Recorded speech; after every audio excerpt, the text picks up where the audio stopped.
Hello and good morning, everyone. Thank you for joining us for today's CAS-CIAC Women in Leadership Conference 2021.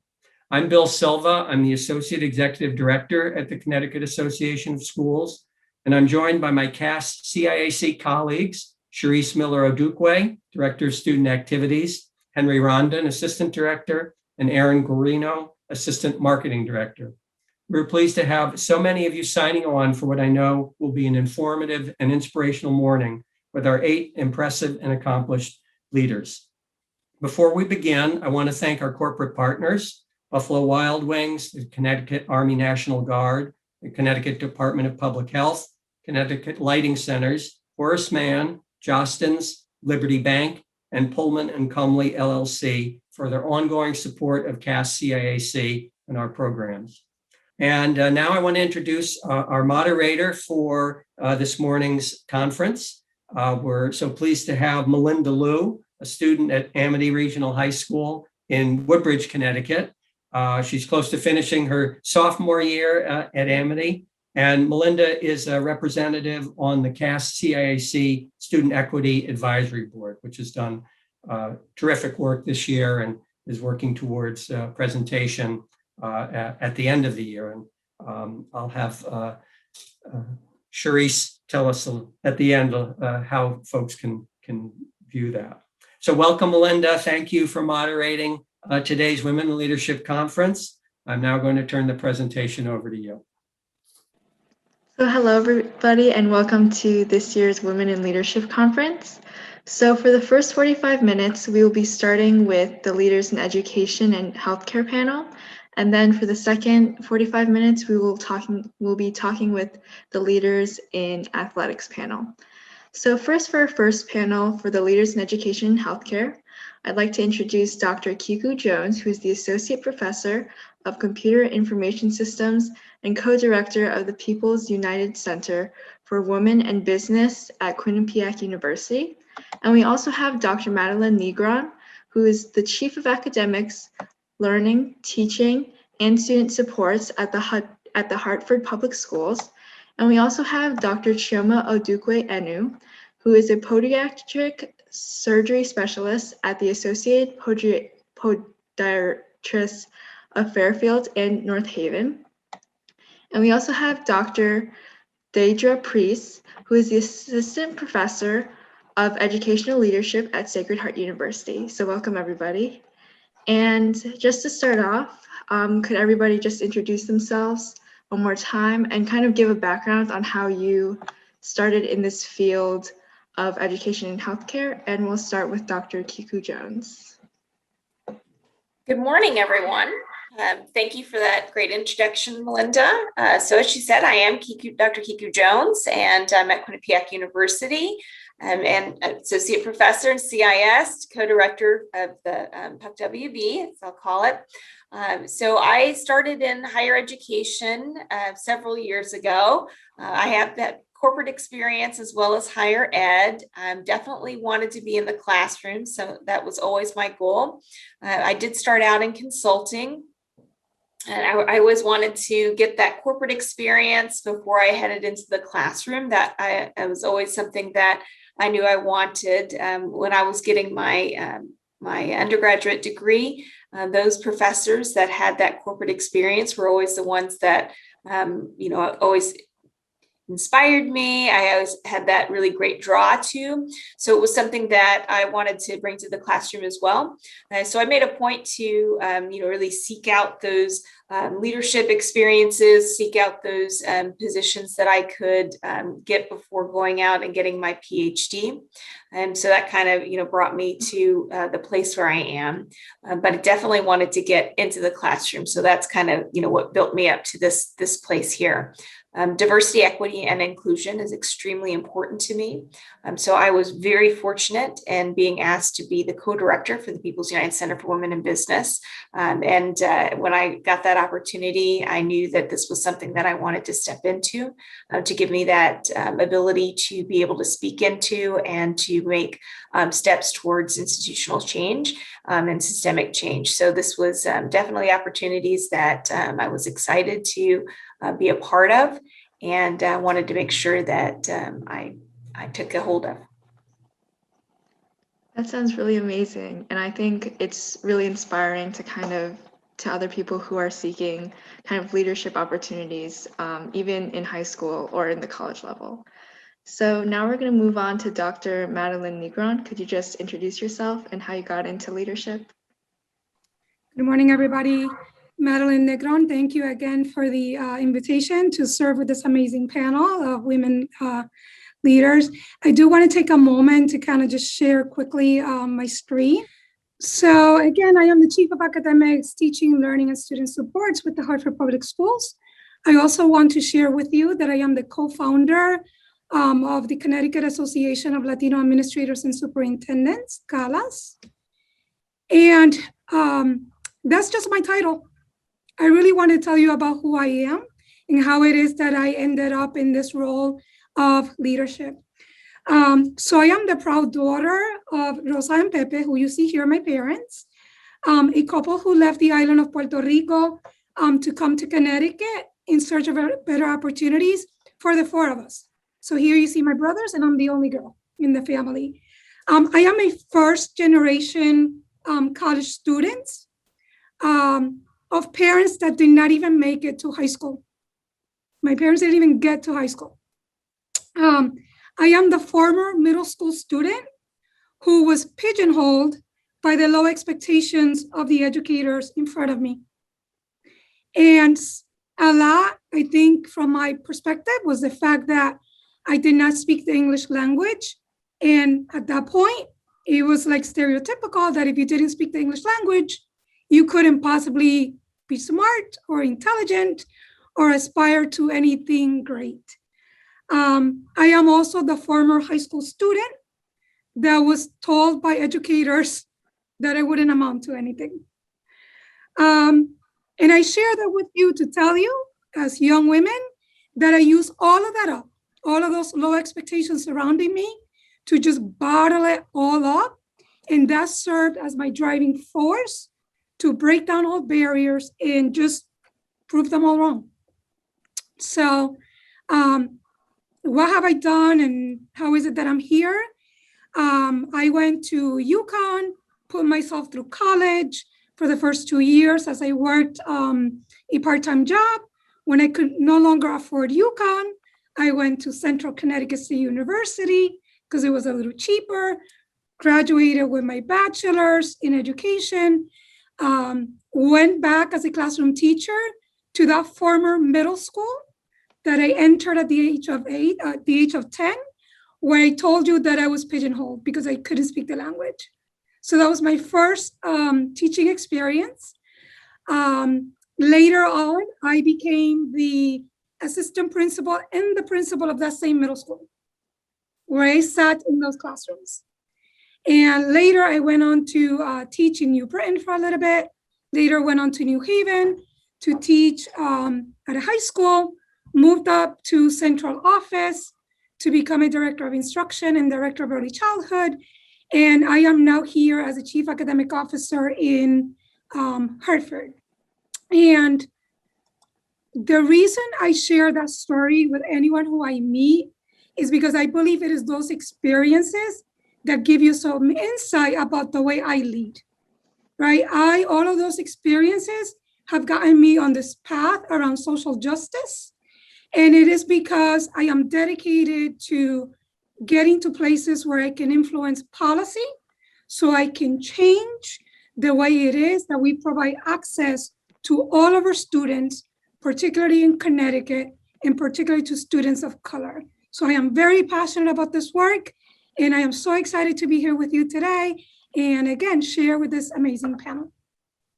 Thank you so much for that. I think it's also very inspiring how you kind of like rose up from the stereotypes and kind of like the prejudices that were put upon you. So now we're going to move on to Dr. Chioma Odukwe Enu, and could you please introduce yourself and how you got into leadership? Good morning, everyone. Thank you so much for the invite and the opportunity to be here and be part of this amazing panel. My name is Chioma Odukwe Enu. Sounds similar to some other panelists on there. And just in general, I've always had an interest in science and math. Growing up, my parents were teachers. My father was a physicist, and he used to tinker around with physics toys and things like that.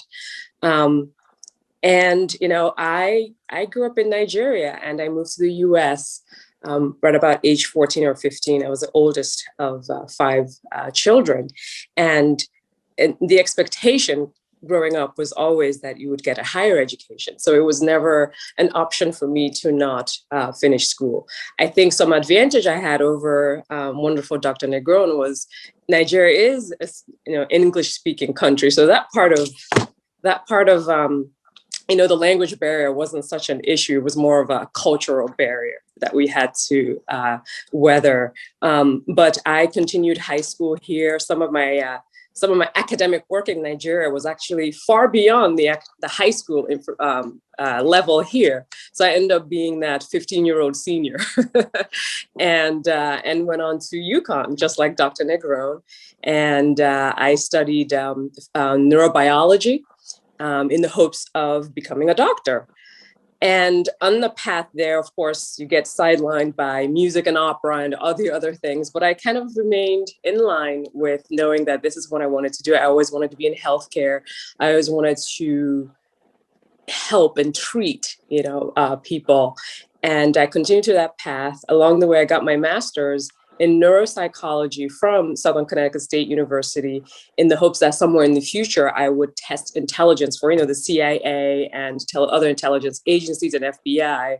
But that's kind of on the sideline now. So I moved on to podiatric medicine, being a surgical specialty, and I wouldn't be done when I'm 89 years old. So this was a way for me to get into the medical field and fulfill everything that I want to do. In medical school, and then moving on through to residency, I did my residency training at Eone Haven Hospital. And that's part of where I think my leadership yearning sort of started to solidify. It's not just enough to teach, as Dr. Negron has mentioned, because teaching is just more of presenting the information. There's also this yearning for mentorship. And that's where that grew, to be able to take on, whether they're my peers or coming up, to help them to navigate not just the academic and the skillful portions of each field, but also know how to grow as a full individual, a full citizen, to be multidimensional. And I think that's why I'm here on this panel. So thank you for that. Thank you so much. Now we're going to move on to Dr. Deirdra Preis, and could you just please introduce yourself? Good morning. Thanks so much for having me. I'm so flattered to be here and excited. I'm Deirdra Preis. Currently, I'm an assistant professor of educational leadership at Sacred Heart University. That means that I'm training people who want to be principals and teachers also who are interested in getting a 6th year in social justice and equity, and I work with some doctoral students. If you asked me when I was younger if I would be doing this, I wouldn't know what you're talking about. I wanted to be a doctor from a younger age. I am a doctor, but not that kind of a doctor. But I'll tell you kind of how I got where I am. I will say that as a young person, very young person in elementary school, I didn't feel very powerful or noticed. I didn't think I had any particular talents, and I didn't see myself as a leader. I was very shy. But somehow when I got into middle school, I had a few teachers who saw something in me. And they began to tap me and sort of push me to do some things I didn't feel that comfortable doing, like writing for newspapers and running for student offices and things. And as I did those things, I began to feel like maybe I did have something that I could offer. Luckily, when I got to high school, it happened again. And I had teachers who really began to push me. And I began to get my voice and really began to feel like that I could do things, Still, I was going to go into medicine, and I became financially independent unexpectedly when I was 19. I came from a family, my parents loved me dearly. They didn't really believe that girls needed to go to college. So I didn't really have a lot of support at home for going to college, but was surrounded by a lot of friends who did. So I was able to watch what they did, and some of the teachers in my high school really pushed me. So when I got into college, I started off pre-med, but I really was interested in the decision-making that people have around health. And so I became a health teacher, a health educator, a classroom health educator, and I got hired to work in a middle school, Eastridge Middle School in Ridgefield. And I worked a lot on risk-taking, on mental health, all that kind of thing. And I really began to see, after talking to kids for such a long time, that a lot of us, the struggles they went through had a lot to do with how they felt about themselves, how they felt that adults treated them, or what their expectations were. So I did a lot with students who were LGBTQ, students who were lower income in those schools who felt marginalized. And eventually I moved on to the high school level, did smoking clinics, things like that, all kinds of work with students. And I kept being tapped to go into administration, to be like a principal or assistant principal. And I kept saying, no, I really like working in the classroom. So I did a lot with that. But eventually I began to see that while the work I was doing in the classroom was helpful to students, and the work that I did as an advisor and all that, that in order to change the system, I probably needed to have a little bit more decision-making ability. So eventually, after a few invitations, I went into high school administration and became a dean of students for a while. So I did all the discipline in a high school, which was very challenging. But again, I got to talk to kids about why they were where they were. And I began to realize the system really wasn't serving certain kids very well. This was very inspiring to me. There was very little done about suburban schools in terms of the literature and what leaders could do. Eventually, I became a house principal in Fairfield, at Fairfield Ward High School. Shout out to Fairfield Woods. I hear you, see you. And I began to really do some research. I started my doctorate and really focused on how leaders work to get equity in their suburban schools. So I did that for 10 years.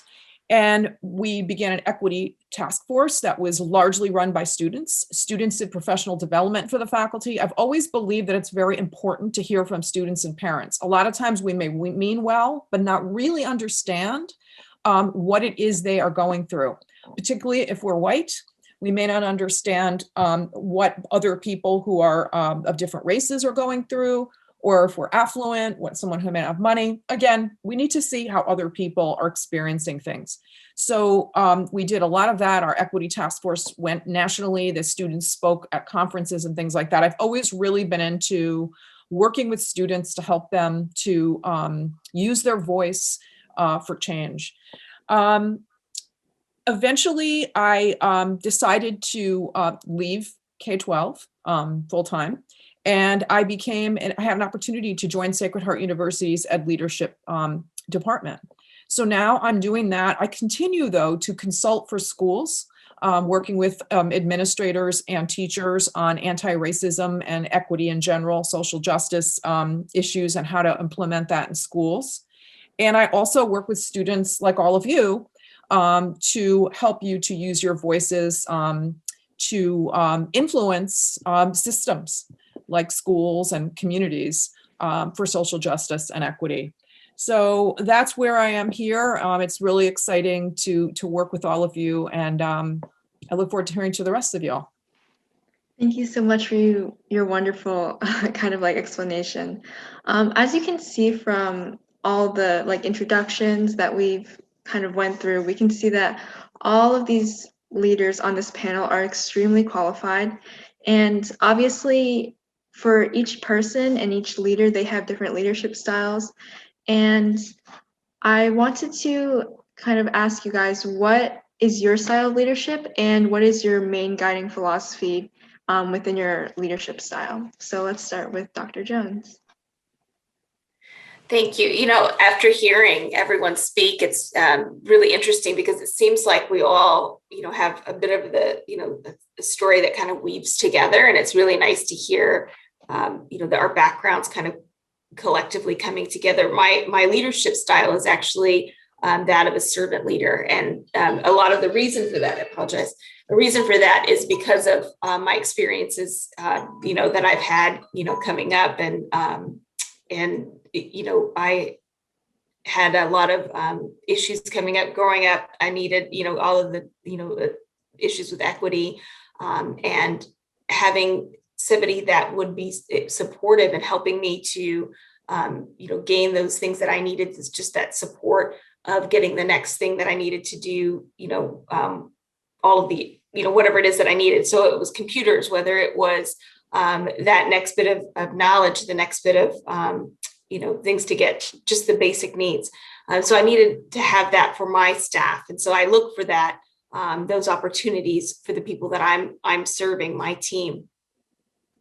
So I am that of an advocate for my team, and that's how I see myself as a leader. So I'm looking to see where can I help them, where can I, step in and make sure that they have all of the support that they need to be successful. I encourage them to be a part of the decision making, every thing that we go through, as opposed to saying here's what we're going to do. I ensure that they are a part of that decision making process. We're making sure that I'm respecting them, that that they see that I am trusting them to make decisions on their own as well. We're making sure that they understand that we are a part of this together. I think that it's really important that I'm that person that removes those obstacles for them so that they can learn and that they can grow, and that I'm providing them an opportunity to speak and to be sitting at that table with me. There were so many times that I found myself, whether it was in the classroom, in the STEM field. Unfortunately, what we'll find is that often I was the only woman, only person of color, and when you find yourself in that situation, you can feel definitely alone, not included. And so I want to make sure that my folks do not feel that way, that my team is feeling included and are a part of that decision. So, I'm looking to ensure that everyone is feeling that inclusion piece. And it's really important to me that my team feels that they have that voice. And so, we really work on that. And it's not just,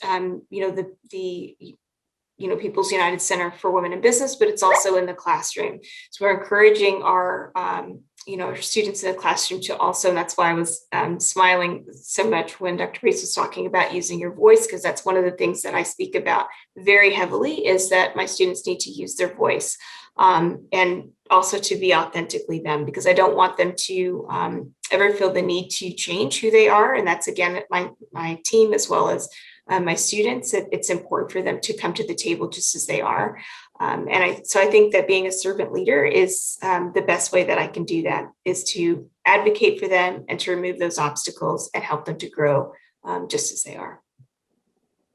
Thank you so much. I think kind of working collaboratively with your team or whoever you're working with is a really great leadership skill for anyone who's trying to at least start their role in leadership, because then you kind of know who your audience is, and you also understand that connection between who you're leading and kind of how you should lead them. And now we're going to go to Dr. Negron, and kind of, could you elaborate on your leadership style? Sure, Melinda, thank you. I think very similar to Dr. Jones, right? I do believe in being collaborative in my leadership style. So I would define it as being a transformational leader, right? Going back to my story, right? I'm at my core, I am seeking to transform our system of education that has for many years failed so many of our students. So when I lead, right, that is what I'm tapping into. And in order to do that, right, I need to be able to instill trust in the people who I lead, get to know the people who I lead, and I understand that the power of a team is what makes things great. It isn't about a leader. It isn't about you. It is about the work that everyone is going to do as a result of what you are doing to foster that team, make them stronger so that you can inspire them, right? You can motivate them to work towards a common purpose.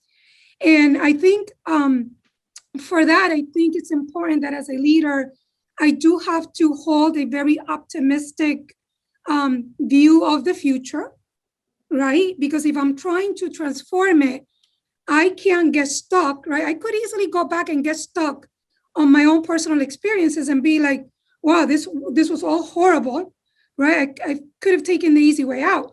It's horrible, I can't do it.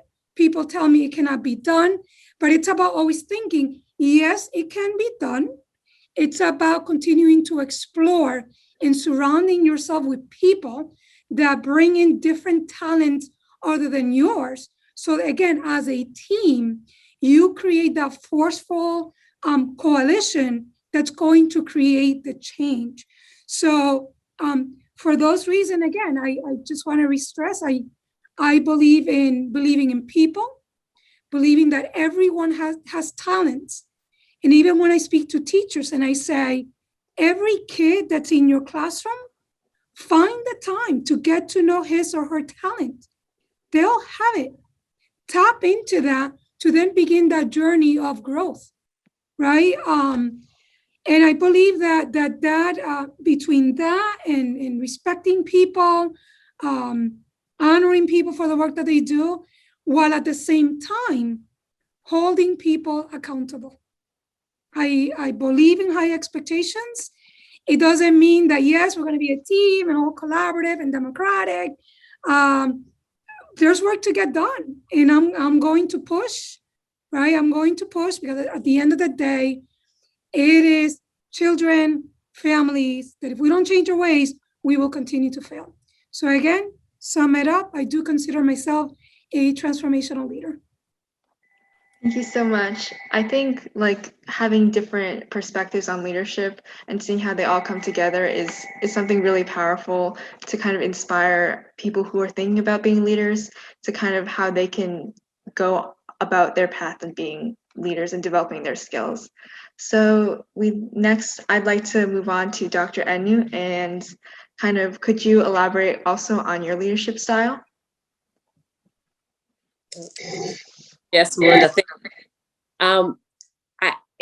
I don't have as much experience with leadership as Dr. Negron and Dr. Jones. However, I think by virtue of what I do, whenever I walk into a room, it's almost assumed that I am on top of everybody else. And that's just not true, whether it's in the operating room or in a clinic or something. So great leaders, exceptional leaders who've stood the test of time understand that what makes them great is the people around them and the talents that those people have to be able to do multidimensional things and excel at it. So in walking into a room, I like to understand that I'm not the only person who is well qualified. So if it's in an operating room, the nurse anesthetist has a great education. The circulating nurse has an amazing education. The scrub tech who's going to handle my instruments, who has to deal with instruments from cardiac all the way down to orthopedic and general surgery and eye surgery, they know their stuff very well. So it's from that portion where I try to do a gentle lead from behind. And when I have residents with me who are training and learning these skills, I ask a lot of questions to understand not just where they're at and what they're comfortable with. I like to understand who they are as people and where their backgrounds are. And once that's unlocked, I find that you can get to understand a person, even on a professional level, much more easily once you understand kind of what is driving them. So when I work with the residents, and even if it's MAs in my office, I often ask them, well, what's holding you back? What is the worst that could possibly happen? And, with their issues, with anything, I always say, well, I've heard your complaints. I've heard it. What do you propose we do about it? So it's really more of empowering, because we can't wallow on what the issues are. Right? We all know what the issues are. Let's now focus on those solutions. They're there. So for me, I like to come from behind and gently nudge. And it's really more of such that you already have those answers. It's really tapping into those answers and tapping into those solutions such that I'm not really the leader. You're leading yourself. So that's what I'm trying to perfect. It might change, but for now, it's worked really well for me. Yeah. Thank you so much for kind of like that explanation. I think kind of your way of leadership is also another really powerful way to kind of push your team or whoever you're kind of like mentoring to go further than what they think they can go, or like the limits that they can go. So now we're going to move on to Dr. Preis, and could you just elaborate on your leadership style too? Sure. I just want to echo what the women who came before me said about being transformational. In education, the system is hundreds of years old, so we're not really responsible for where it, how it originated, but it really was set up to benefit some kids more than others. And so when we go into education as administrators, as leaders, it's really important, I believe, to be making sure, really looking and digging to see where the inequities are. So that's sort of the definition of a transformational leader, someone who leads, for social justice and is working to make sure that the conditions are optimal for everyone. That having been said, some of the other things that I like to think about is I think it's really good leaders grow other leaders. So part of my leadership style is to really bring along other people. And when I told you that story about myself not feeling that empowered as a young person, I never forget the fact that it really matters, particularly for women who have been held back in many professions, to be tapped and to be encouraged and to be given opportunities to figure out what their talents are and grow their skills. And I'm proud to say that there are many women and men who I've worked with who are now entering leadership positions, who I hired right out of college, but really brought them along in understanding leadership and things that needed to happen. I am a connector of people. I don't know if it's a hobby or what it is, but I like to see how people can work together, even people maybe who are really a little different, whether it's connecting departments to talk about a cool project, or it's connecting people in the community who might be able to do something together. I like to do that. Collaboration is critical to me. I love to be part of a team. I always think that we're more creative and better at problem solving, even though it can be frustrating and take longer because people don't always disagree, to be part of a team. I have very high expectations and I have very high energy. So as a leader, I have to give grace sometimes because, I'm impatient for things to change and get better, but this system is large and people have to know why they're doing things and believe in it too. So I think another important part of leadership is getting a group to have a shared vision. Most of us don't want to make big changes that are going to be, time consuming and take a lot of effort if we don't see the reason for it. So I think another part of being a transformational leader is being able to work with people to agree, make agreements, convey the need for things, and get people kind of excited to do the work, even though the work is going to be hard. I never lie to people. I always say this work is hard. Like this work is not going to happen quickly. We're going to get resistance to certain things.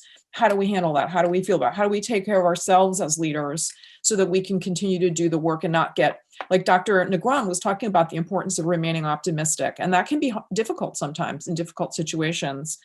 I love problem solving. I'm the eldest of 5. I have 4 younger brothers. So I guess I'm a natural at that. I think it's really important, as Dr. Jones said, is to help remove obstacles, to smooth the way a little bit for people who are working hard, to give shout outs to your people. I'm a baker. I'm a people person. I bring cookies into my meetings. I try to humanize it so that people, it's more than just, business. People see you as someone who cares about them. And it is important for leaders, I think, to recognize when someone is struggling, to stop and let someone take a breather, whatever it is. And I think that's really, all of us probably can say that those leaders are so important to us, people who saw us as people and took care of us, So I could go on and on, but those are kind of some of the ways that I identify as a leader. Thank you so much. And I think, like, from what everybody has said so far, it kind of shows that when it shows the similarities, even though people might have different leadership styles, there are like some big major themes and big major principles that all of these successful leaders on this panel kind of have talked about on how they collaborate with others and how they treat their team or kind of interact with their team more as like an equal collaboration instead of a big person who's in charge of everything. And I think that's really kind of empowering in kind of connecting with other people and becoming a successful leader. So now we're going to move on to kind of our last portion of questions. And I just want to kind of ask you guys, what are your particular strengths and what you think kind of helped you become a successful leader? And from these strengths, what advice would you give to young women in middle school or high school when it comes to leadership? So starting with Dr. Jones, kind of addressing these questions. So what is your strength and how do you think that people or young women in middle or high school should do when it comes to leadership? Sure. So I would say that definitely determination is a big strength of mine. So similar to Dr. Negron, I was actually told when I was in, it was in 6th grade. Actually, my husband and my boys go, oh, the plugger story. You know, when I tell it, when, you know, they have they get tough, I go, listen, let me tell you my plugger story. When I was in 6th grade, I didn't have the best grades back then. I was doing a lot of stuff. I was, I was a cheerleader. I was a basketball player. I was doing a bunch of other things. And I was a leader back then. I just wasn't a leader in the academic side of things. And it wasn't as important to me at the time. And my best friend she was just as smart as can be. She was amazing. And we were, messing around doing something. I don't know what we were doing. My teacher came in, she put her arms around both of us and she giggled. She said, oh, girls, you're this. And she said, my best friend's name was Michael. And she said, Michael, you're so smart. And Kiku, well, you're a plugger. And what I heard her say very clearly was that I was not smart. That's what I heard her tell me was, you're not smart. And that stuck with me and it hurt deeply. And what I wanted to do was that summer, she was over something called a Young Authors Conference. And we, in order to get to this Young Authors Conference, you had to be invited. And to be invited, you had to read 25 books and you had to write a play or somewhat of a play. So I did it. I read those 25 books and I wrote a play and I sent it in and I was invited. So I get there and I'm so excited and I see her and she sees my friend Michael, of course. And she says, oh, hi, Michael. She says, Kiku, what are you doing here? And I said, and I stood up straight and I was so excited. And I said, I was invited. And she said, good for you. And it hurt deep again. And I thought, oh my gosh. And she crushed me. She absolutely crushed me. And I thought, oh my gosh, I'm never going to wipe this away. Like she has labeled me as somebody who is not smart. And the next year, my grades went like this. I mean, like I was just an average kind of, and my grades went, and they just did a nosedive. I didn't care. I thought, why am I even trying when I've already been labeled as somebody who is not smart? Why do I care? And I just went like this. Well, amazingly, what happens? We move. And when we moved, I said to myself, okay, this is my chance. I am going to change who I am. Nobody's going to label me. I'm going to do this. I can do this. And I went to a 4.0. I was a 4.0 the whole rest of my middle school. And I was in middle school, right? So my whole middle school, high school, and I didn't drop everything else, just so you know. I was a letterman in athletics. I was on the homecoming court. I was a class officer. So I did it and I was determined to do it. And I was determined not to drop all the rest of my parts that were me. And and my husband says I did it out of spite. So I said I did it because I was determined. I said this was, she labeled me as somebody and that wasn't okay with me. It wasn't okay with me and that wasn't who I was. But she put that deep in my heart and that really hurt. And so what I like to say is that your history is not your destiny. Okay. You can be who you want to be. And you just have to say, this is who I'm going to be. And you just be determined. So that's my plugger story. So you keep that. And so anytime you start to hear me say it, you can roll that's my voice. Oh, here's the plugger story, right? So that's the plugger story. So I'm determined. So for middle and high school students, you can do this, right? And so what I say is you get involved early and you start that path and you say, okay, maybe it wasn't yesterday, but today, this is what I'm going to do. So you start early. And the other thing is you be authentically you. And that's, I tell everyone that I want you to be authentically you, because you shouldn't be anything that anybody else says you are. You be who you are. And you use that voice. Stand up for what you should be standing up for, right? So stand up for it, use that voice. And that's how I think you move forward. And that's how you be a leader. Thank you so much. That was really an amazing story. Now we're going to move on to Dr. Negron. And could you just give like some quick tips or some advice that you think that people watching this conference should take away from if they want to pursue a path to leadership? Absolutely. Dr. Jones, don't stop giving your plugger story. I mean, you took me back to my early years, but those stories are important, right? I think those are the stories that motivate our young people to believe that they can do this, despite what others might think. So I would say for me, it's all about like set a goal. I've always been goal oriented. Like I knew early on, although I came from poverty, like I gave you that story. I knew my parents were not going to be able to pay for me to go to college. I knew I aspired to go to college. I knew I wanted to become a professional. I knew I wanted to kind of break that cycle of my extended family.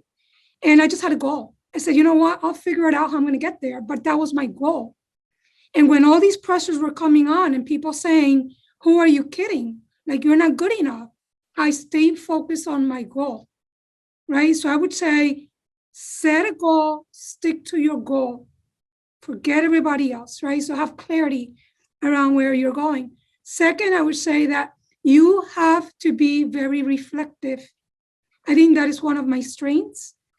I am always reflective about my work, and I am my worst critic. And I also welcome constructive criticism because I want to always have a growth mindset. I want to continue to grow. We are never too old to continue to learn, right? Learning is never over. So those are two. And three would be, you have got to know who you are, know yourself, and stay true to who you are, right? I'm very proud that I was an English learner. I am very proud que soy una boricua que habla español. I am very proud that I love my salsa dancing. And although I'm this leader and stereotype might be like, oh, you can't behave that way. Sorry, I'm going to go out dancing when I feel like I'm going to go out dancing. I'm going to do my salsa moves. I'm going to jump on my motorcycle when I feel I want to jump on my motorcycle, because that's who I am. I love my culture. I'm going to be out at the festivals with my big flag, waving it proud, because that's who I am. I am not going to allow the stereotypes around what a women leader should be, right? Like often, like, oh, like, if you're too feminine, then you're a little weak. If you're too assertive, then now you're a bully. It's like, I'm going to bring all my experiences from the richness of my upgrowing, my culture, and I'm going to be me. And I'm going to lead by being me. So again, set goals, stick to your goals, continue to reflect on how it's going, be your own critic. And number three, know yourself and stick to who you are. Thank you so much. Those were really wonderful tips. And I think everybody who's watching this could, take something from the tips that you just presented. And Dr. Enu, do you have any quick tips or advice for people watching? Yes. I would say one of my strengths, and, strengths change as we grow and mature. I think one of my strengths is really being objective. As we women, as we come up, we would have heard it all, would have been told it all, and many different things that can either enrich or, knock us down. But I think the most important thing is to be objective and understand that there are different perspectives, right? And to really, like the other doctors have said, is to know who you are, know truly what are you willing to do, what are you capable of doing, understanding that there are people who see you a certain way, which is different from how you see yourself. But when you know who you are, you put in the work. You put in the work, you set your goal, and that's how you become confident. That's how you become goal-oriented. And it could come off as being, uppity or a bully or too feminine. It doesn't matter. You know who you are. When you do the work, nobody will care eventually whether you're too feminine or love your culture or whatever. It's really based on where you're coming from and where your strengths are. And understand that people will see you based a certain way, especially negatively, based on their own weaknesses. And that has nothing to do with you. And with that, I always say, do not look to others for validation. Yes, not our parents, not your mentors, not your teachers. Do not look to others for validation. It starts with being objective, be confident, okay? Do the work. And the successes, the rewards will come from there. They don't come immediately. Some do, but not all others. But do not look for validation. Do for my ladies out there who look like me. Don't look for somebody who looks like you to get the validation to go into that field. You do it anyway because you want to do it, because you enjoy it. All right. And that comes also, enrich yourself first. Right? When you're the first generation of something or never done anything, it's a new territory to be in. Okay. And there are many, many, many factors that can pull you back or pull you away from that. As you progress in your life, you may need to leave certain aspects of what's familiar, whether it's physically, locally, or just intellectually. You will be seen as completely different, right? But enrich yourself first. It's not about the boys or the girls or who's popular. It is about you, because at the end of the day, it is about enriching yourself and really being confident in who you are, and understanding when people might say disparaging things, it's really based on their weaknesses, right? And has nothing to do with who you are. All right. Thank you so much. That was like, I'm just impressed by how much kind of how you view yourself kind of affects how you seek your self-validation. And I think it's a really powerful message to kind of seek validation through an objective lens and how kind of you think you view your successes, and that's more based on you than anybody else. So lastly, we'd like to end off with Dr. Preis. Any quick tips or advice for people watching? Just so impressed by what I heard. I got chills. I think, just as far as strengths, it's probably like my colleagues have. I think I'm an honest, straightforward person for the most part. Kind of what you see is what you get. I'm not afraid to have some difficult conversations. I have a lot of energy, which is really helpful as a leader. We work long hours. We go above and beyond. Somehow I always find a way to pull out that extra thing I need to do. And that is really helpful in leadership. I think it's really important to be a person who likes to explore new ideas. I like to read. I love to travel. I like to talk to different people. I think it really opens up my mind. I've also worked in several places, which is important in education. People can sometimes get stuck in one way, and then they don't realize there are many, many different ways to solve problems and different ways to look at things. So that's been helpful to me, is to do a little bit of moving around in different positions. I have a sense of humor. I like to have fun on the job. I think most people who work with me, find me fun in that way. But I wish I'd been given some advice at times. And I think what Dr. Inu said was really important, is that you have to know who you are, and you have to be okay with the fact that not everybody's going to agree with you all the time, that not everybody's going to like you. Some people don't even think as a woman you should be in a leadership position. So you may sometimes get resistance that maybe a male wouldn't get about the smallest things. I think that we need to understand that there's struggles there at times, and that's okay too. So it's important to build around you some kind of a support structure. And Dr. Yu was saying, like in my particular family, I'm the only person who has a doctorate. I'm the only person who is in this kind of a leadership, in these kind of leadership positions. So I can't really talk to my family about certain aspects of my job because they don't understand certain things. They're compassionate, but they don't understand. So I have to find people who are like me. And so when I'm talking about the struggles of being a leader, you got to find people who you can talk to because you got to take care of yourself. I think also that you cannot be afraid to do work that is not leadership work necessarily at the beginning. Like I started off, I took some summer jobs. I worked in a factory. I worked as a nursery school assistant. I worked as a waitress.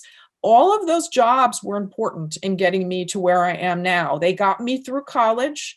They taught me about different kinds of leadership, and they taught me about the fact that people really work hard out there in many ways that maybe I didn't see happening growing up. So it gives you some humility, and I think it's don't be afraid to do that kind of work. Like if you're asking your employees to do it, you should be willing to do it too. So that's an important thing. There is no one path. I think as Dr. Una was saying, like you've got to find what you feel passionate about. If you don't feel passionate and strongly, then maybe it's just not the right bus to be on. Maybe you need to be doing something else. I can't lead in a situation where I don't feel really strongly about what I'm doing because it just takes a lot out of me and I'm asking a lot from people. So I have to really believe, in what I'm doing. And then another thing that has really come up in the research that's important for people to understand, young people, is you've got to make connections out there. And they don't have to be big, important attempts. It could just be that family you babysit for. Stay in touch with them when you go to college. It could be you do some volunteer work. Stay in touch with those people. Send someone an email once in a while. How are you? Haven't seen you in a long time. It's what we call weak ties that help to move you along.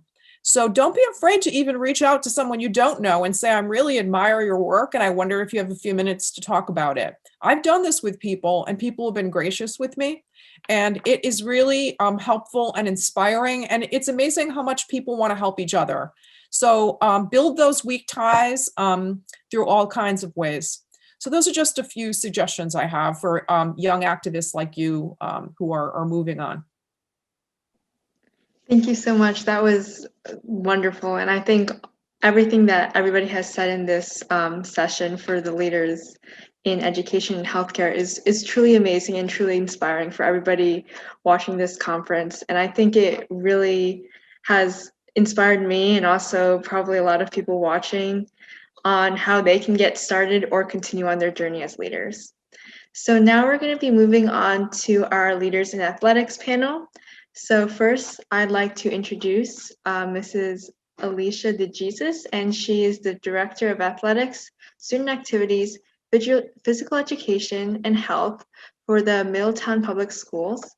And we also have here today Mrs. Trisha Hawthorne-Noble, who is the Coordinator of the Office of Student and Academic Services at UConn. And we also have Mrs. Gabrielle Lucivero, who is the lead sports anchor and multimedia journalist for NBC Connecticut. Welcome, everybody. And just like the last panel, could everybody just please introduce yourself and how you got into leadership? And we'll start with Ms. DeJesus. Good morning. Good morning. Thank you, Melinda. It is an honor to be on this panel. I'm excited to be here. So thank you to CAS-CIAC for providing this opportunity for all of us to speak to our young leaders on the call. Again, my name is Elisha DeJesus. As Melinda said, I am the Director of Athletics, Student Activities, Physical Education, and Health for the Middletown Public School District. Yep, it's a little bit of a twist, a little tongue twist on my title. I also currently participate on the Board of Directors and I'm the Treasurer for the National Organization for Minority Athletic Directors.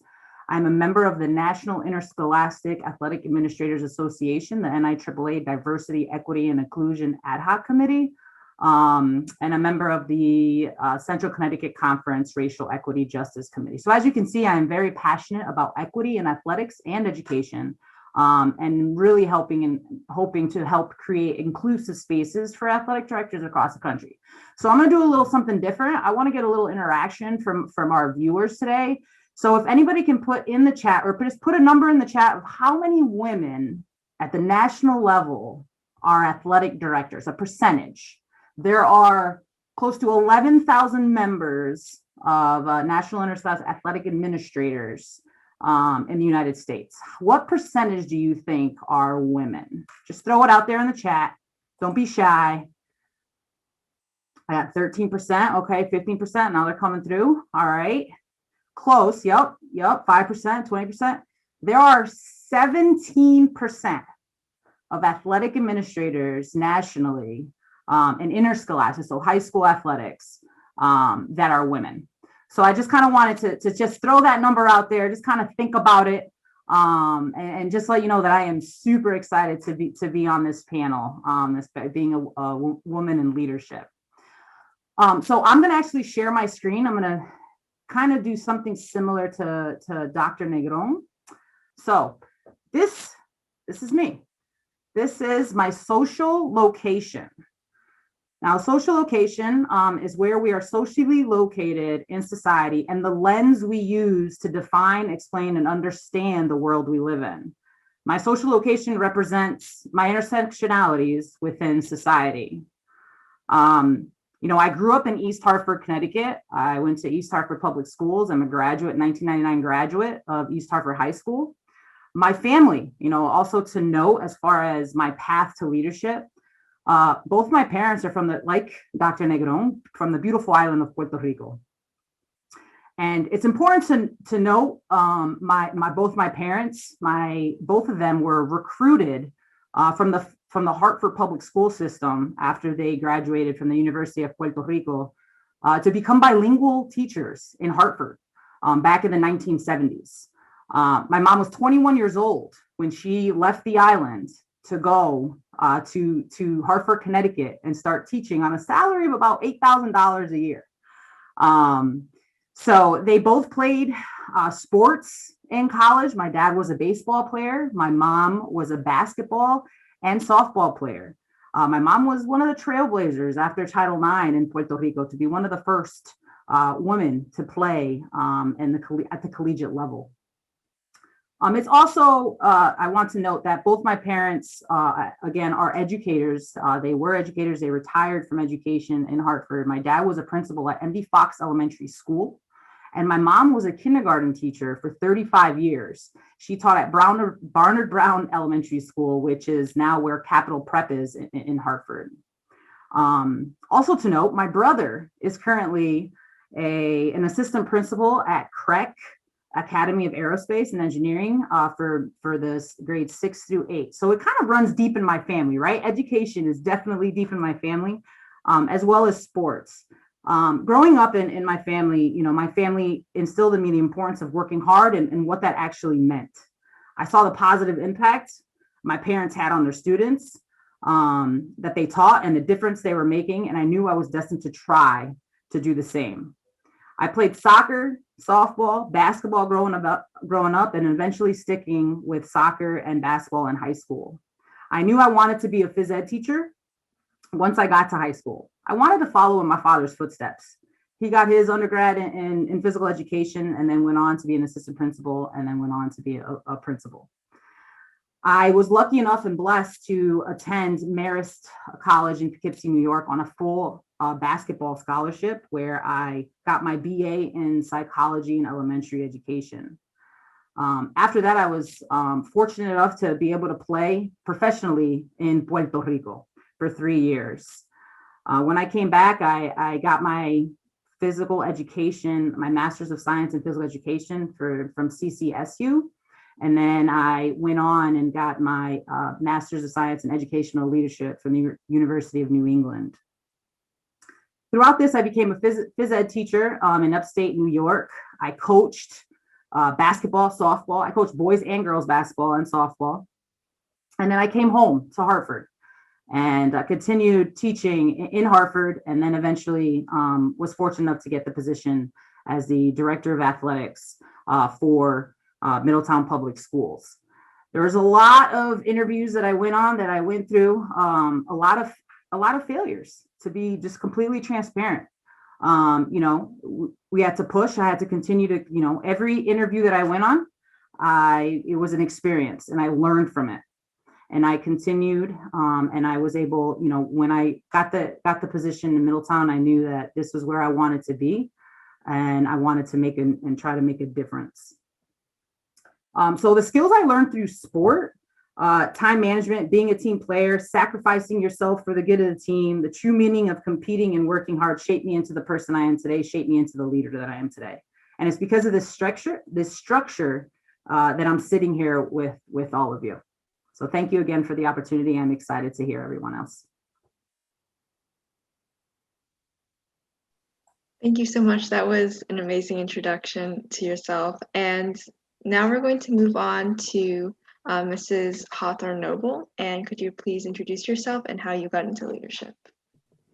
Thank you, Melinda. Good morning, everyone. Thank you for the invite as well. I am mindful of the time, so I'll try to be brief. Just to tell me a little bit about myself, I guess I'll start with categorizing my journey. Like everyone else so far, we are involved in so many different things, whether it's committees, whether it's things outside of life, family, work, trying to balance a few things. For me, my first thing the how defined myself, so to speak, is that I'm a believer. So my faith and purpose is what really drives every single thing that I do. And I try to ensure that I dedicate my time to the things that truly matter, that can impact other people. I'm a wife to one of my college friends. I'm a mother to a beautiful, sassy 2-year-old and 2-year-old baby girl. And on a career level, I'm a former All-American as a student athlete at the University of Connecticut. There I was 16-time Big East champion. I went on to do professional track and field for Jamaica. I competed for Jamaica since the age of 18. Then after I graduated, went to the professional realm. While doing so, I was working in athletics at the same time. So I've been in the athletic department where I worked at UConn for 8 years. I've been in higher education for 10. Right now, I'm mainly in the academic facet. On top of that, I'm included in just tons of things across my community when it comes to helping the homeless, the mentally ill, director of nonprofits, director of music, director of a whole bunch of other things that involves just uplifting youths, athletes, students in general. My husband and I, we just founded a company called Noble Dreamers, where we're also just really trying to implement purpose and leadership skills that athletes and students and youths in general can learn. And how did I get here? And if I had to be really honest, it was a lot of failure because as an athlete and in the professional realm, it's a dog-eat-dog world. Whenever you want to go professional, you have to learn how to commit. I went through so many injuries, and I had diagnoses from doctors telling me that if I continued to run in college, that I could lose my life. So I had opportunities to reflect, many of them to consider, what am I doing? Is this what I want to do? Is this like what I'm called to do? So I had to come to a point where I had to just think about, what do I need to get forward? And I had to ask for help. I had to recognize that and believe that I was destined for greatness, and that the path was going to be a little bit rocky. Like I had one vision and this is what I wanted to be, and it just didn't work out. And I had to learn how to just move with the waves and really go forward. And I had to have a champion mentality. So how did I end up where I am? A lot of help, a lot of tears, a lot of just, imposter syndrome of saying, I don't know if I can do this, but really still pressing forward. And as all the panelists have stated before, really having goals and setting your mind to it. And one quote that I always use is, a goal without a plan is a wish. So I couldn't get to, I don't want to wish and well. I needed a goal. And if I had one, I needed to plan in order to achieve it. So I'll stop there because, again, I'm mindful of the time. Thank you so much. I think that's really a very inspiring message to anybody watching this, and kind of what previous panelists have said about having a goal and setting a goal and having a plan. So now we're going to move on to Mrs. Lucy Vera, and could you just elaborate on kind of like your background, who you are, and how you got into leadership? I'm just so impressed listening to everybody following this up, bringing up the rear. I'm like, did I end up in the right chat? Everybody is so impressive. And it's just really inspiring to hear and learn more about everybody's leadership journeys, because I'm pretty new into mine as well. But so I am a sports anchor and multimedia journalist at NBC Connecticut. And what that means is the multimedia journalist is the biggest part of that. What that means is anything that you see on TV, I went out with my camera, I shot it, I went back, I edited it, I wrote it, and then I set my camera up and I stood on TV and I showed it to everybody. So from start to finish, it is my product on TV. How I got there, I was an athlete myself. I grew up figure skating when I was about the age of most of the young women watching right now. I was actually homeschooled.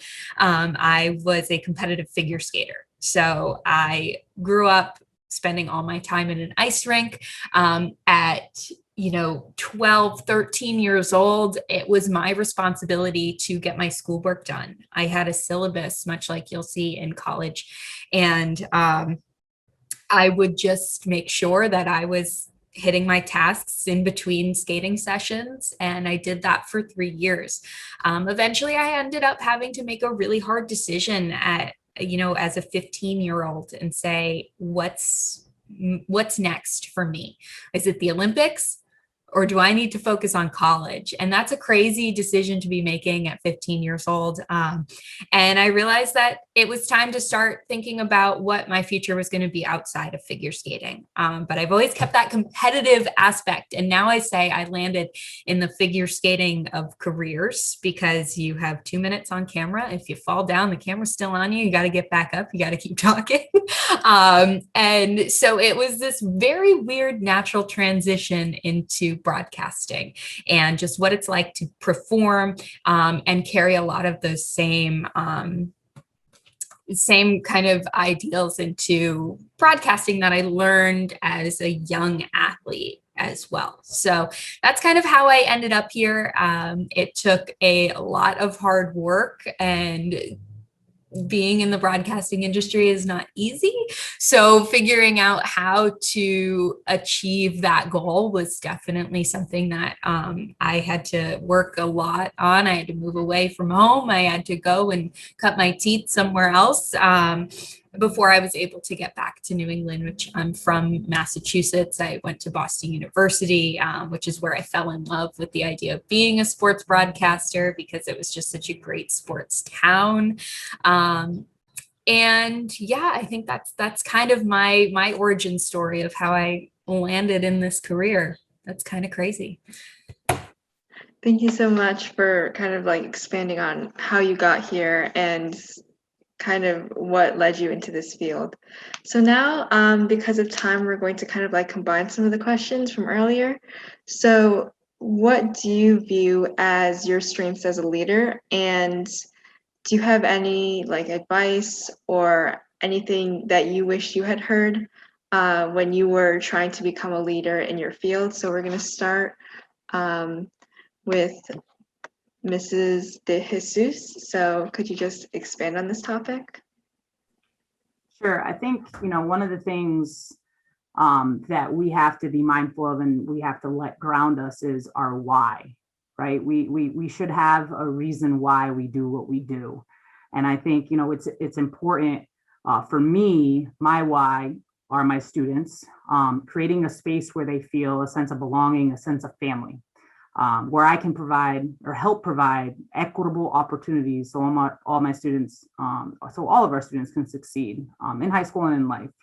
And I think with that, they're able to develop lifelong friendships. They have a chance to develop the ability to collaborate, to become global learners, and to grow as individuals engaging in new experiences as a result of their access to programming that they are interested in. So that's kind of what drives me and what motivates me. And I think, one of the quotes that I've heard since I was a little girl from my abuela is "No te rindas," and that means never give up. And I think one of my strengths is that never give up attitude. I will work till 2 a.m. if I have to. If I need to provide something for our students, I will do that.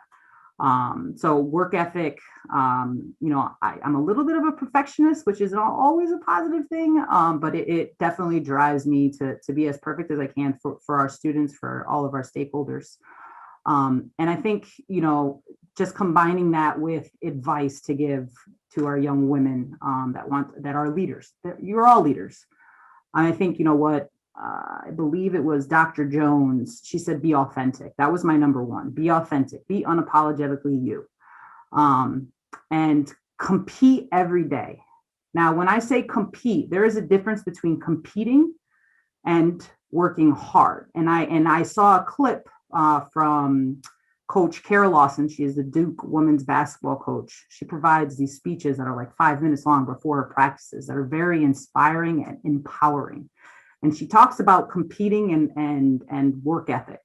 And to all of the ladies on the call, you want to compete every day. You want to wake up in the morning and you want to tell yourself, I am going to compete in every little thing that I do today. Whatever situation that I'm in, I'm going to compete and I'm going to do it 110%. So at the end of the day, when I go to sleep and I can look in the mirror, I can tell myself I competed and I did everything I could for our students. I did everything I could for our coaches, for our teachers. And the last thing, surround yourself with individuals that are going to support you, that are going to push you and challenge you to be better. They share similar values and goals as you. You want to surround yourself with those individuals.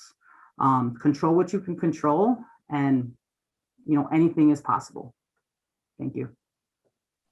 Thank you so much. That's some really insightful evidence that I'm sure everybody from this conference can kind of take away from. So moving on, Mrs. Hawthorne-Noble, do you have anything or any advice that you'd like to give to people in this conference? Yes, I do. And I think that you've received so much advice already that I'll try to put it in a bigger bubble. And it's just not to be afraid of being yourself, especially at this age. You're trying, if you're in middle school, you're figuring out, how am I going to adjust into high school? When you get out of high school, how am I going to adjust to college? What am I going to do? And just embrace the change that you will experience. You're going to go through changes. You may lose a few friends, but you'll gain a lot more. So don't be afraid to be your unique self. Don't be afraid to be you. Don't be afraid to be the one that follows the rules. Don't be afraid to stand up for what's right. Don't be afraid to lead. It's not going to be easy. It's not always going to be popular. I can tell you that. It's going to be hard to have difficult conversation with friends and to call them out if they're doing something wrong. But remember, no matter how old you are, that you are purposed and that you're made for this and that you're born for this. So lead with dignity, lead with respect, lead with compassion, lead with empathy, care about other individuals, and just know that you matter. So your voice matters, your opinion matters. It doesn't matter what you've done, what you've said, where you live, where you've been brought up. We heard all the stories today that you can make it. And you will have people that, like Dr. Jones shared, that will put a little chip on your shoulder where you're like, okay, I got to prove this person wrong because I need to get it together. But in retrospect, it's not even really about proving people wrong. It's about proving yourself right. Like, you know what you're capable of doing. Now you just need to say, I can do it and I will do it. And like Bo Jackson says, one of my favorite quotes, if your dreams don't scare you, they're not big enough. So when I was running track and field, I could always have goals that were like, yeah, you know what, I'm trying to win this meet that we have at UConn. Great, that's wonderful. I'm not trying to win meets at UConn. I'm trying to win nationals. I'm trying to go pro. So I had to think, if that's where I wanted to go, I had to train harder. I had to be at home doing push-ups and sit-ups and eating right, even when I didn't really want to put away sweets. I had to figure it out because I knew that if I didn't do what I wanted to do, my dream was so scary that if I didn't do it, I knew that there was a chance of me failing. I'm like, I have to put everything in so that I don't live with any regrets. So again, make sure that you're dreaming so big that you're like, oh my God, I don't know if I could do this. Why did I even write this dream down? Because that's going to be your motivation. That's going to be the thing that keeps moving you forward. So continue to dream big. Believe in the beauty of your dreams. And that's what Eleanor Roosevelt says. If you dream big, It may seem scary and it won't make sense to everybody, and that is okay. Just make sure it makes sense to you and that it aligns with your values and that you can really still hold on to your dignity as you're pushing forward. Thank you so much. I think having like a big dream and a big goal to work towards is a good motivation for many to kind of pursue their own goals, but also pursue anything in leadership or help a community. So lastly, we'd like to end off with Mrs. Lucy Vera. And do you have any advice for people going into leadership? My best advice, I mean, we hear a lot about being confident, right? You want to approach these things with confidence, but how confidence isn't something you just walk into. So how do you build that confidence? Because that is a big word and it's hard. It's hard to be confident every day. And I think that the best way that I've found I can build my own confidence is through preparation, whether it was on the ice, knowing that I did the work to be prepared for when I stepped out for a competition, or now reporting, doing the preparation so that I can speak confidently about whatever it is that's come on my plate that day. In a leadership role, if you've done the preparation to lead confidently, then when you are having discussions with your team members, they are discussions. It's not an attack on what you have put on the table. It can be a discussion, and you are more open and receptive to what your team members might be putting, why they may be asking you to deviate from that plan. If you have that confidence, it can be a discussion, and that preparation where you can talk about it and you can see if there's a different path forward, or if you need to say, you know what, I am prepared. This is what we're going to do. So if you've done the preparation, then that leads to you being able to lead with confidence. And the other piece of advice that I would say is, we're hearing a lot about dreaming big, which you should set those lofty goals, but be kind to yourself along the way. And when you do have those setbacks, looking at them as just another step towards that goal, not as failure, not as not achieving what you were trying to get to this time. So being kind, reframing that perspective to not feel like you have failed, just to feel like you have taken one more step forward, turning those failures into steps forward. You're not going to hit it on the first try. So what can you be doing? And so just being kind to yourself and remembering that if you're setting big goals, they're not going to be easy to achieve. So don't be beating yourself up if you don't hit it right away. And I think that that's a really, really important part of when you do set those goals for yourselves, just remembering that I don't even want to say failure, just setbacks and obstacles are a part of it. So looking at it that way, not as a failure, and be kind, be kind, be kind. Thank you so much. And with that, we'd like to end off our panelist session of this conference. And I'd just like to take the time to thank every single person who's spoken today. Your words were truly inspiring to me, and obviously to everybody viewing this conference. And I'm sure to everybody who views the recording, your advice and your work is truly amazing.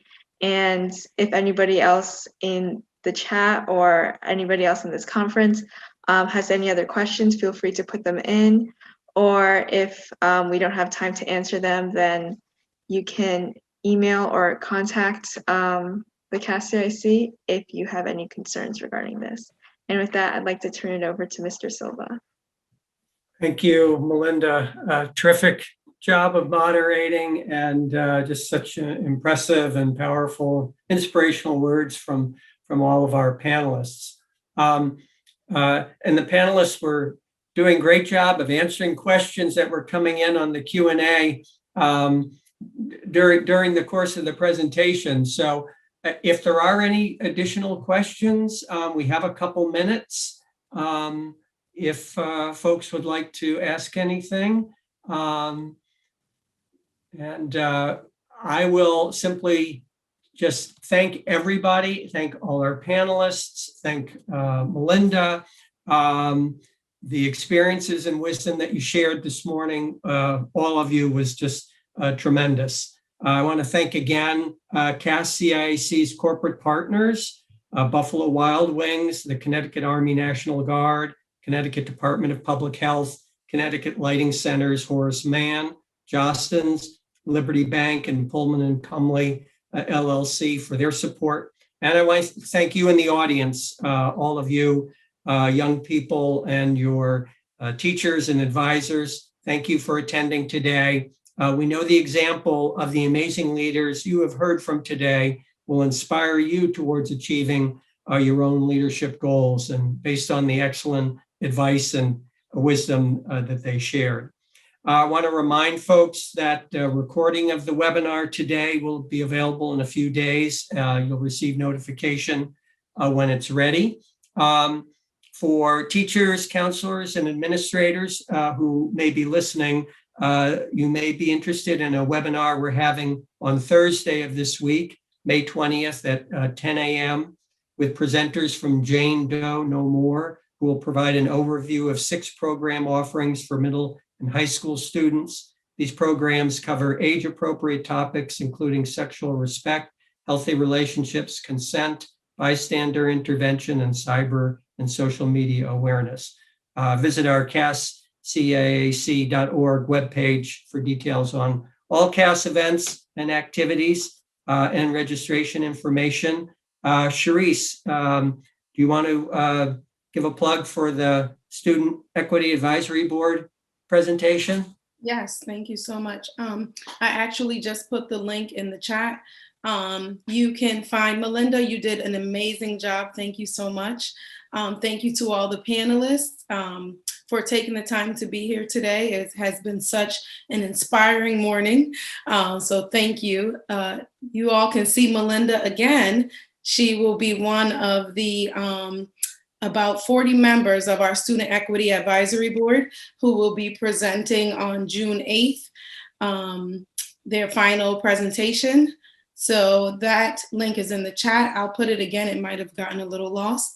Melinda has also been a part of planning our Diversity, Equity, Inclusion Conference, which is going to be next week on May 25th, called Unity Starts With You. And you can find us there as well with a great conference. Melinda will actually be planning a little later today. We've just been keeping her busy here at CAS-CIAC. So thank you again to all, and we hope you can join us at some of our future events. Thank you, everybody. Wish you well. Have a good day. Great rest of the week. Thank you for attending. And again, once more to our panel and to Melinda, thank you so, so much. Just appreciate it. And really just a tremendous benefit for us and for all our listeners. Thanks, everybody. Thank Thank you. Bye-bye.